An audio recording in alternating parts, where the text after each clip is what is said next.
Bueno, muy bien. Me gustaría, a ver, señor, por favor.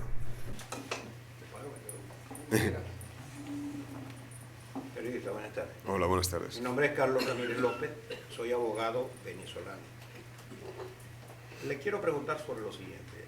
El gran aporte que, obvio, tiene su obra y su trabajo en ella es que ha documentado cosas que se decían generalizadamente en Venezuela. Era un comentario a sottovoce, como se podría decir. Usted, su trabajo, su arduo trabajo, lo ha concretado documentándolo. La gran pregunta que surge en Venezuela, y lo he podido constatar por las redes sociales, activo mucho por el Twitter, es ¿cuándo se concreta esta investigación en alguna acción judicial que podamos los venezolanos verle sentido a todo lo que se está haciendo, que se emitan de verdad en un proceso judicial órdenes de captura contra gente que evidentemente existen pruebas sobre el tema, porque el trabajo que usted ha hecho y que nos está mostrando en su libro y que ha repercutido de manera muy importante en el mundo a través de ABC y todos los medios que han servido de propaladores de toda esta información, nos lleva a nosotros a tener la seguridad que todo lo que se ha dicho está muy bien fundamentado. Cuando, según sus informaciones, que usted debe tener porque es un importante corresponsal en la capital de los Estados Unidos, con toda seguridad muy bien relacionado en sectores de acceso a informaciones sensibles, ¿qué podría decirnos al respecto? Lo concretamos en, bueno, digamos, lo que más ha salido últimamente y es en relación a Diosdado Cabello sobre esas acusaciones, ¿no? ¿Qué pasa en su caso, ¿no? Y yo creo que es posible que no sepamos nada durante tiempo, porque, por un lado, yo no sé si lo que es el indictment se ha hecho o no se ha hecho, y si se ha hecho puede permanecer en secreto. Es decir, es práctica común, o sea, es decir, no extraordinaria, que cuando que indictments de este tipo permanezcan sellados hasta que la persona pueda ser detenida. Sucedió con el Hugo Carvajal el año pasado. Estados Unidos tenía ya elaborado indictments, tanto desde la Fiscalía aquí de Miami como de Nueva York, y eso se guarda porque, es decir, si tú haces público, esa persona no te va a venir, ¿no? O sea, no vas a poderla cazar. Y se esperó hasta que pudo obtener, o sea, esa persona fue a Aruba y se pudo detener, luego pasó lo que pasó con la extradición y todo eso, ¿no? Pero solo entonces se hizo público. Por tanto, pienso que en el caso de Diosdado Cabello, en el caso de que o sea, en el supuesto de que finalmente la Fiscalía llegue a un conclusión que tiene pruebas y proceda, es posible que también eso se permanezca en secreto. Igual ya lo ha hecho, no lo sé. Yo no tengo evidencia ni en un sentido ni en otro. Pero creo que eso puede quedar ahí, digamos, oculto, y que no sepamos nada y que la gente pues se desespere un poco, dice, bueno, todo esto que está saliendo, o incluso llegue a dudar, dice, bueno, pues todo lo que ha salido, si es verdad, pues no está pasando nada, por tanto será mentira, ¿no? Pero yo pienso que puede ir por ahí, ¿no? También un indictment, aunque la Fiscalía funciona por su lado, por la separación de poderes, ¿no? Supongo que también tampoco a Casablanca le interesa, salvo que puedas, es decir, que de Estados Unidos haya una acusación pública contra alguien, si no vas a poderle detener ya, ¿no? Pues crea un problema también diplomático, supongo, a Estados Unidos, y supongo que eso tampoco quiere, ¿no? Así que soy un poco... O sea, pienso que igual no sabremos nada en tiempo. Vamos a ver, señor, y después usted. No, después aquel de atrás. El del señor Plus. del Plus. Sí. Bueno, mi nombre es Fidias Marcano, soy venezolano. Quiero darle las gracias como tal por haber destapado esta pestilente cloaca de este régimen que tiene ya bastante tiempo haciendo y deshaciendo.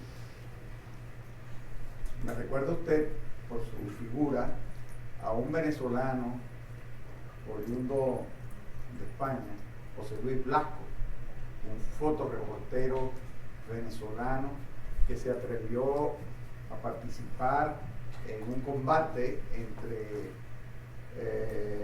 unas fuerzas comunistas y el régimen democrático. Y él fue un premio Pulitzer mundial y Estados Unidos, igual que su compañero también, Héctor Rondón Lovera, fotógrafo que hizo la famosa foto de aquel sacerdote que aguantaba un soldado que estaba cayendo herido de muerte en el Porteñazo. Entonces, yo quería, qué bueno que sean dos Blascos que nos hayan ayudado en esta lucha permanente por la democracia. Quería hacerle una pregunta. En primer lugar, yo creo que ojalá un productor de Hollywood tome en sus manos este libro. Es un thriller extraordinario. Tiene todos los argumentos para hacer un extraordinario documento cinematográfico. O en lo de ahora, un documento que llegue a todas las televisoras, a muchas televisoras del mundo, porque es la primera vez que un gobierno, como lo intentó, ya bien dicho por ustedes, el jefe del cártel de Medellín, hacerse de un gobierno y no lo logró. En Venezuela lo lograron.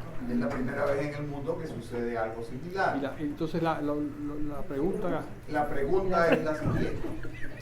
En primer lugar, ¿cree usted que Felipe González logre, después de su visita a Venezuela, convencer a algunas partes del Partido Socialista Obrero Español de la gravedad de lo que significa pactar con Podemos para algunas grandes ciudades?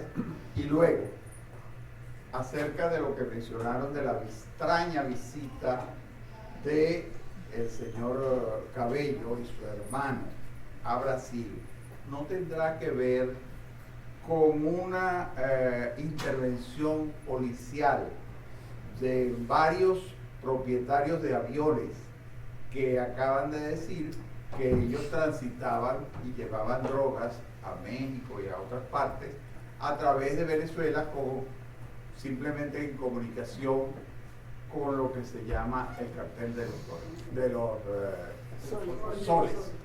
Esas son las cosas. Bien. Sobre el tema de Felipe González, desde luego la intervención de Felipe González sirve para que en España, que ya se sigue el tema de Venezuela bastante, pero para despertar la conciencia de la gente sobre la realidad de lo que supone el chavismo. Eso creo que es incuestionable que va a servir, y dentro de su partido, pues, evidentemente los socialistas han seguido más de cerca o tienen interés por la figura de Felipe González y habrán visto pues, cómo le ha ido la visita, cómo la ha recibido Maduro, ¿no? Sobre si eso va a servir de alerta para pactos, algo servía, supongo, pero también hay dinámicas internas, hay en España pues, el Partido Socialista todavía no está consolidado, o sea, ha habido una renovación de liderazgo, pero todavía no está acabado del todo, entonces hay divisiones internas, tiene que haber unas primarias al principio, para elegir al líder que se presentará como cabeza de lista en las elecciones generales que tenemos, y entonces entra más en juego lo que es algo más local o nacional de España, las peleas internas, que esa consideración, pero sí que algo servirá. En cuanto a lo de la visita a Brasil de Cabello y su hermano, pues no, pues conjeturas podemos hacer y igual pues tiene que ver con lo que usted dice, pero no lo sé. Sí. Buenas tardes, periodista. Usted creo que se acuerda de mí, de Washington. Sí. Hicimos un evento, un conclave por la democracia, donde el tópico ha sido el fraude electoral. ¿sí? En Brasil, gracias a todo lo que pasó en Venezuela y toda la experiencia que tuvimos, información, principalmente de General Peñalosa, que es mi héroe, ¿no? O sea, yo soy un dedicado seguidor de usted sabe de Me eso. pasa una botellita de agua. Gracias a eso, aprendimos mucho y fuimos felices en poner el dedo en un problema que podría haber sido muy grave.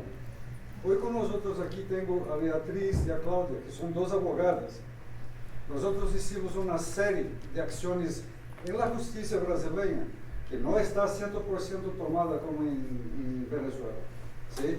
Y logramos neutralizar a Smart Matter. Está neutralizado en Brasil, no puede funcionar.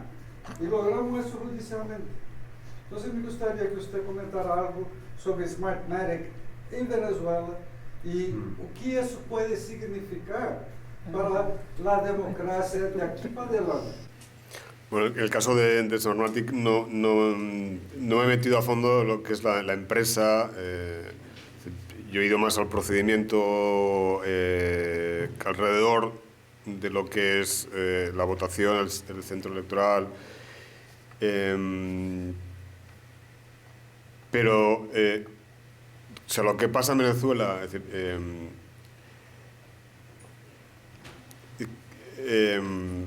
a ver, ¿cómo decir? Es decir, una empresa permita, o sea, que su marca quede perjudicada por todas esas dudas de que hay sobre la limpieza del sistema electoral y que lo asuma, pues es un poco raro, ¿no? Pero no conozco la empresa suficientemente para entrar de lleno en la respuesta. A ver, Luis Munch. Sí, buenas tardes. Mi nombre es Luis Rafael Monch, yo soy representante de Unamérica aquí en Estados Unidos.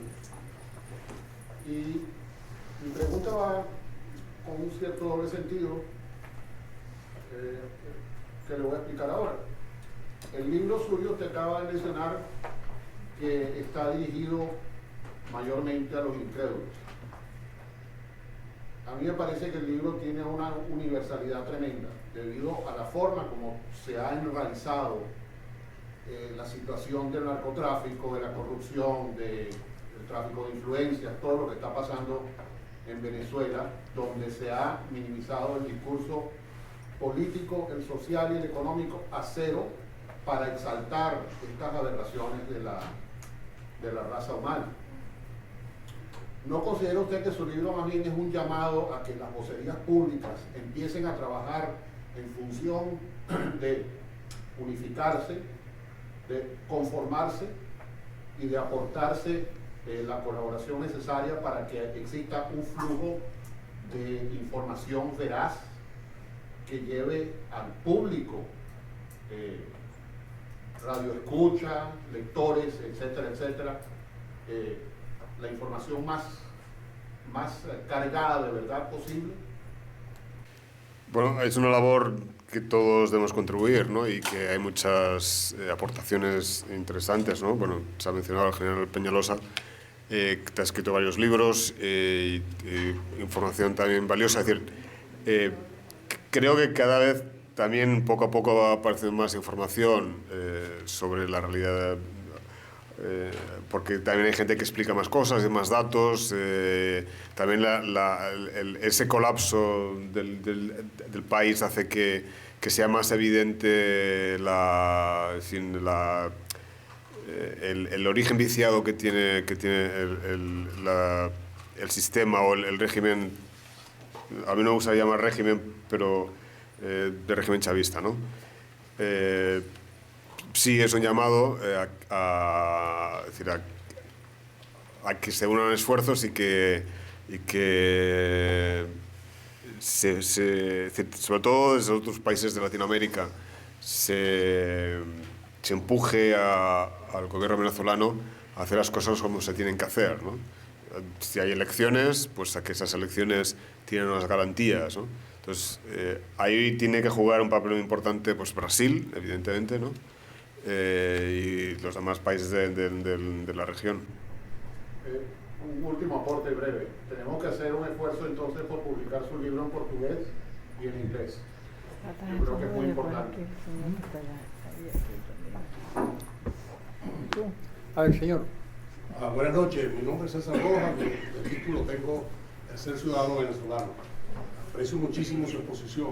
Yo me muevo entre incredulidad y escepticismo. Dos razones tengo y busco en este caso que usted me las pueda ayudar a aclarar. El decreto del presidente Obama, el verbo en que fue escrito, produjo dentro de algunos de nosotros la sensación de que el gobierno americano tomaría algunas medidas que pudieran conducir a reducir un conjunto de eventos que suceden en mi país. Eso no ha sucedido aún, de acuerdo a lo que yo sé. Y segundo, ¿qué tentáculos tan enormes pueden existir dentro de la geopolítica del mundo cuando a un señor como Hugo Carvajal fue apresado en una isla que tiene una enorme dependencia de los Estados Unidos y los Estados Unidos no pudieron hacer que ese señor viniera a rendir cuentas a este país? ¿Cómo puede uno creer que las denuncias, que todo el conjunto de documentación, que en este caso muy bien elaborada por usted, están siendo publicadas, pueden tener un efecto entre lo que está realmente ocurriendo cuando los hechos se presentan de la manera como yo lo veo? Y gracias. Bueno, en tema de incrédulos, es incrédulo en cuanto a lo que puede ocurrir o que haya una solución o que los demás, Estados Unidos, otros países... Yo me he vuelto escéptico ya. Sí, entonces tiene que ver con el escepticismo, no incrédula que comentaba antes en cuanto a los hechos, ¿no? Que usted mismo no solo se lo cree, sino que los está denunciando. Sí, yo antes, bueno, más no he entrado mucho, pero... Estados Unidos desconcierta, es decir, la actitud de la administración Obama, ¿no? En un momento dado parece que presiona, luego parece que retira el pie, entonces, pues, y no solo cambiante, o sea, que fuera, no sé, un ciclo largo, sino que va por días, ¿no? A veces parece que entonces, no, la verdad es que nos pilla a todos un poco desconcertados, ¿no? Los tentáculos, ¿no? Pues desde luego los tentáculos de Venezuela pues son largos, también tiene todo el petróleo. Sobre lo del caso de Aruba hay diferentes opiniones, versiones de por qué sucedió, o sea, por qué Holanda deja escapar, ¿no? O sea, desmiente o corrige al fiscal diciendo que sí que tenía inmunidad, ¿no? Yo ahí bueno, no es que yo defienda radicalmente esa opción, pero en el libro se cita una versión que en ese momento parecía que Holanda estaba enfadada con Estados Unidos por el avión derribado en Ucrania, que Estados Unidos, cuando Obama lamenta, solo se refiere a la víctima, o una o dos de Estados Unidos, y obvia todas las muertes holandesas. Bueno, el grueso de víctimas fueron holandesas, ¿no? Entonces ahí pudo haber un enfado de Holanda y decimos, ahora pues no te resolvemos esto, no lo sé, ¿no? Pero hombre, el tentáculo de Venezuela es largo, tiene petróleo, aunque solo sea eso, y que es mucho, ¿no? Entonces ya vemos que en el Caribe, pues las votaciones, es decir, en la Cumbre de las Américas, pues además de los votos que ya bueno, de las declaraciones de Correa y de Kirchner, pues van saliendo islas y decimos, pues Trinidad y Tobago, ¿no? O otras tan a favor de Venezuela que, bueno, pues eso es el petróleo. Sí. Bueno, en primer lugar lo felicito por su obra, como es lógico, y porque creo que ha sacado muy buena evaluación en el examen, ¿no? En todas las preguntas, con la profundidad que la ha contestado. Dos cosas concretas. ¿Tiene usted alguna evidencia con la complicidad de Cuba con el gobierno de Venezuela? Si está el gobierno de Cuba involucrado, pensamos que sí, pero tiene evidencia que está involucrado en el narcotráfico y el terrorismo que puede afectar las conversaciones actuales. Y segundo, con el análisis geopolítico que usted ha hecho y considerando los últimos hechos de las acciones de coordinación entre varios expresidentes, ¿cómo analiza usted la necesidad y la factibilidad de una alianza democrática en las Américas? Sobre Cuba, el narcotráfico, la información que yo he tenido, se han aportado evidencias por otro lado. Es decir, sobre Cuba no he tenido, no he tenido gran evidencia, que no quiere decir que no esté involucrada, ¿no? Pero en el libro no he puesto especial énfasis en eso porque las fuentes que he tenido no me han ido por ahí, ¿no? Y la documentación o cosas que he podido saber. Por tanto, no sé, sí que alguna vinculación se me ha comentado, es decir, pues no sé, por ejemplo, creo que en el estado de Apure, me parece que, bueno, de los secretarios o dentro de la gobernación, pues era un cubano, también por un deseo de estar, o sea, porque tiene que ver con la frontera y con las FARC y el narcotráfico, pero no tengo, ¿no? Más allá de pues, episodio que también que se comenta del hijo de Hugo Chávez y el hijo del anterior embajador cubano en Venezuela, que utilizaban algún avión pequeño, privado, alguno quizás de PDVSA, para algunos transportes de droga. Sobre lo de las Américas, pues un poco el escepticismo que comentaba antes, ¿no? En América, en todo el continente, ningún gobierno quiere criticar al otro para que no le critiquen a ellos, cada cual en su país que haga como quiera, entonces eso viene muy de lejos y es decir, no hay que ser tampoco cínico, es decir, por pensar que luego hay que esperar que todo mejore y que haya prácticas que se superen, pero impera mucho esa idea de que en cada país cada gobierno actúe y dejar hacer, ¿no? Entonces yo soy un poco escéptico también, ¿no? Sí. Buenas tardes, mi nombre es Dimitri López, activista por los derechos civiles en Carabobo, Venezuela. Los que estuvimos el año pasado involucrados en todo lo que sucedió y lo que viene sucediendo en Venezuela, nos preocupa, una vez que sale a la luz de este libro, que hace es corroborar lo que muchos de nosotros hemos sido testigos, es que vemos que se nombra mucho a las cabezas, sin embargo los brazos operativos en cada estado quedan algo absueltos de culpa o no dentro de la película completa. Y me refiero particularmente al caso del gobernador de Carabobo, Francisco Ameliat, quien maneja o tiene bajo su poder 5 conglomerados industriales que se utilizan para el tráfico de drogas, además del puerto principal uno de los puertos principales del país. ¿Hasta qué punto Lesmin Salazar y los otros testigos que en su caso pudo entrevistar dan fe de todo este movimiento que está ocurriendo en las regiones y que una vez que las cabezas caigan va a continuar en el país? Bueno, el libro es algo más, si vas a la información, evidentemente, cuando alguien llega aquí con información, pues la información gorda, ¿no?, es la que afecta a los de arriba, o a Amelia, que está arriba, pero que hay por encima, ¿no? Y entonces, a la hora de redactar pues, un libro, pues también te quedas en lo más esencial, ¿no? Desde luego, cuando hablamos de narcotráfico o de Estado o de narcoestado, se supone que además que no solo son 2 o 3, ¿no?, porque entonces no se hablaría de un narcoestado. Por tanto, que hay más gente en gobernaciones, hay una estructura, pero también, como comentaba antes, que hay la información pues, que llega a uno u otro, pues a veces está más focalizada en unas personas o que sea. Entonces, en el caso de Ameliak no he tenido nada especial, pero que eso no quiere decir que evidentemente pueda estar tener algo que ver y desde luego que si opera, o sea, si se circula, hay tráfico de droga, es porque hay instancias que lo permiten, ¿no? O que,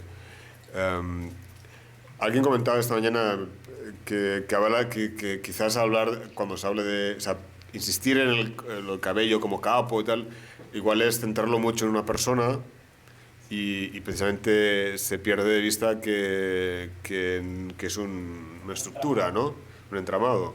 Y eso es verdad, es decir, que, o sea, por un lado tampoco hay que obviar que, o sea, quién pueda estar arriba pero no hay que olvidar que luego hay un entramado, sí.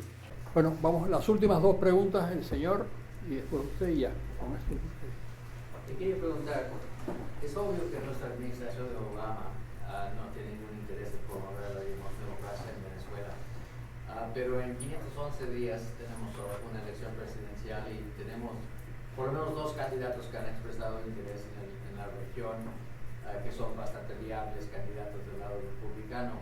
Marco Rubio, que ha hablado mucho sobre el tema, y Jeb Bush, que vivió en Venezuela por mucho tiempo.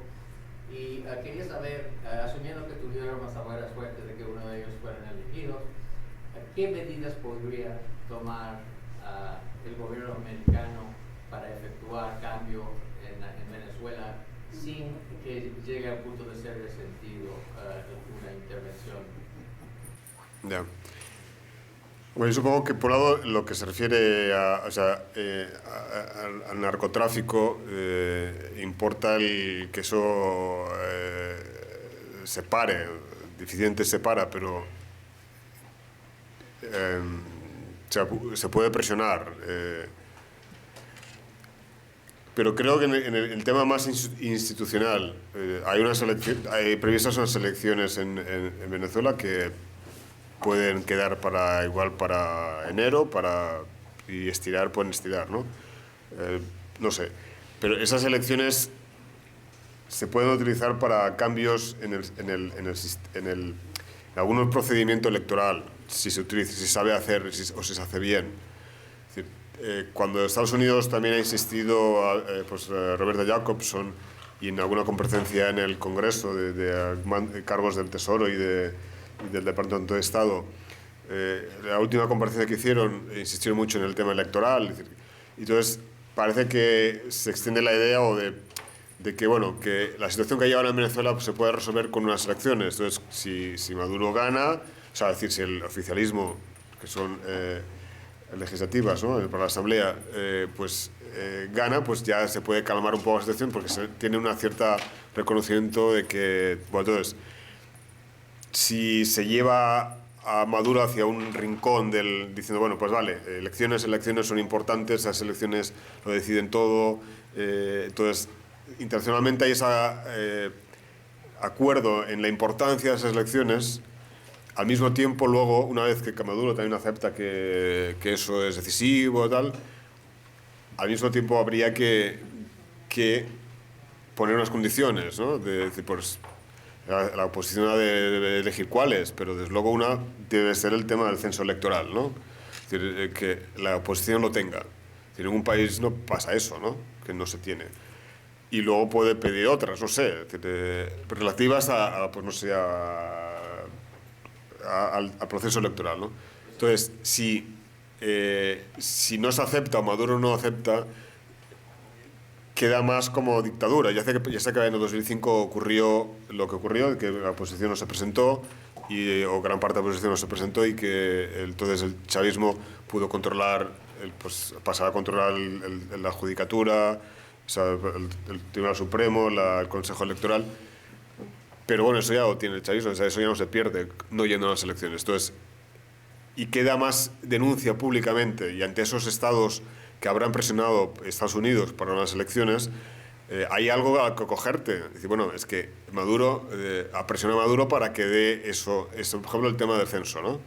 Entonces, si se consigue, pues algo ya has conseguido para otras elecciones. Es decir, no sé, algún tipo de este tipo, pero no es fácil, yo también lo entiendo, ¿no? Desde Estados Unidos cómo actuar, que no parecer que te ingieres demasiado injerencia en asuntos de otro país, que Estados Unidos siempre se le ve como que se entromete. Bien. Pero es cuestión, bueno, o sea, pero de buscar algún modo de presionar, es decir, de hacer que Maduro aparezca como dictador si realmente lo es. Es decir, que, bueno, porque si no, al final, que parece que quien tiene el problema es la oposición, es decir, cuando hay que pasarle la pelota a que quede mal Maduro, ¿no? La última pregunta. El último observador que mandamos fue Jimmy Carter, que regresó diciendo que todo estaba perfecto. Mi nombre es Eugenio Masloski. Yo tengo por tradición, o sea, una familia que yo siempre digo, vamos a cumplir 100 años corriendo en el comunismo. Porque empezamos en Rusia en el año 17, seguimos por Europa en el 45 y después salimos de Venezuela en el 99. Y una de las cosas que a mí me gusta es normalmente estudiar la historia. Y una de las cosas interesantes que he encontrado es que cuando cayó el sistema soviético y cayó el sistema comunista en Europa, empezó en países más pequeños, empezó en Polonia y empezó en Alemania. Ecuador tiene una tradición de cambiar presidente cuando entran en crisis bastante ya conocida.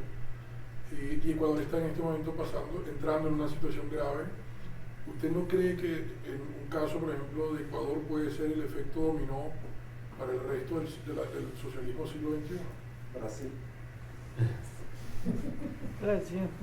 Yo, bueno, creo que desde luego hay que seguir muy de cerca a Ecuador. Es decir, que, bueno, Venezuela ya sabemos lo que hay.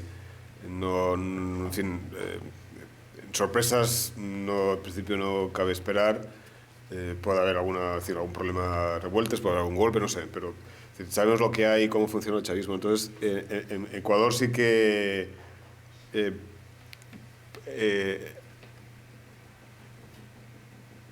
puede haber nuevas medidas, o el tema de desdolarizar el país, o potenciar una moneda digital, o no. Los impuestos de herencia. Entonces, ahí sí que puede haber transformaciones como más imaginativas, pues porque el caso un problema que tiene el Ecuador de Correa es que no está atado por el dólar en cuanto a operaciones raras, y no tiene un ingreso de petróleo como para hacer operaciones o sacar fondos para pues temas sociales, para fidelizar voto o lo que sea, ¿no? Por tanto, va a tener que resolver cosas de modo imaginativo y hay que, yo creo, y que luego eso se puede trasladar a otros países, ¿no? Pues Nicaragua, en fin, no sé, ¿no? Entonces hay que seguir la pista de lo que pasa allí. Bueno, muchísimas gracias y yo creo que debemos darle un gran aplauso.